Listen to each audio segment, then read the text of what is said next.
অন্তর্বর্তী সরকার ঢাকা তথা দেশের ১২টা বাজিয়ে গেছে বলে মন্তব্য করেছেন বিএনপি চেয়ারপারসনের উপদেষ্টা এবং ডিএনসিসির দক্ষিণের প্রশাসক আব্দুস সালাম। তিনি এ সংক্রান্ত একটি সেমিনারে আজ জাতীয় প্রেস ক্লাবে বক্তব্যকালে একথা বলেন। তিনি বলেন যে শুধুমাত্র যে অন্তর্বর্তী সরকারি দায়িত্ব না, অন্তর্বর্তী সরকারের একজন ব্যক্তি ছিলেন যিনি পরিবেশ নিয়ে কথা বলতেন, কিন্তু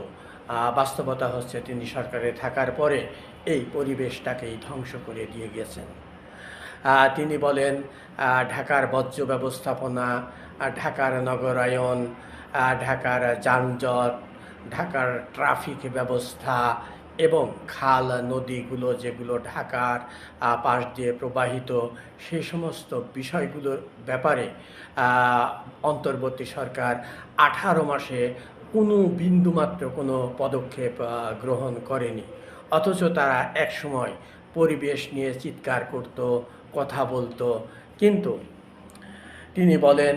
যে এই যে অব্যবস্থাপনা,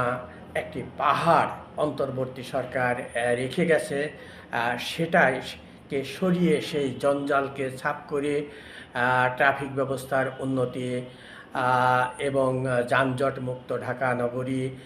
নগরায়ন এর ক্ষেত্রে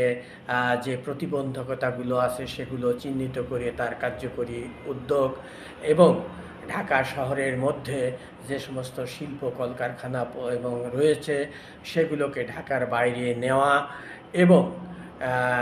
পরিকল্পিত একটি নগরায়নের বিনির্মাণের ক্ষেত্রে যে যে পদক্ষেপগুলো নেওয়া দরকার সেগুলো বর্তমান প্রধানমন্ত্রী নিচ্ছেন, কিন্তু তার একার পক্ষেই সব কিছু রাতারাতি বদলে দেওয়া সম্ভব নয়। কাজেই এই জিনিসগুলো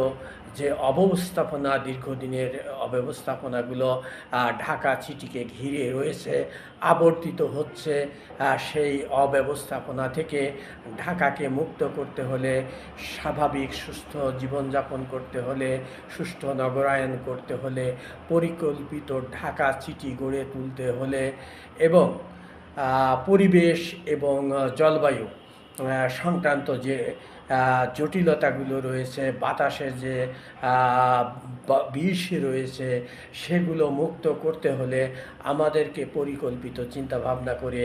এগিয়ে যেতে হবে এবং শিল্প কলকারখানাগুলোকে ঢাকার পার্শ্ববর্তী এলাকায় স্থানান্তর করতে হবে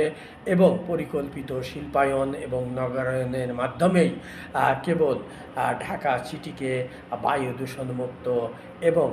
মানুষের বসবাস করার একটি সুষ্ঠু সুন্দর নগরী গড়ে তোলা সম্ভব।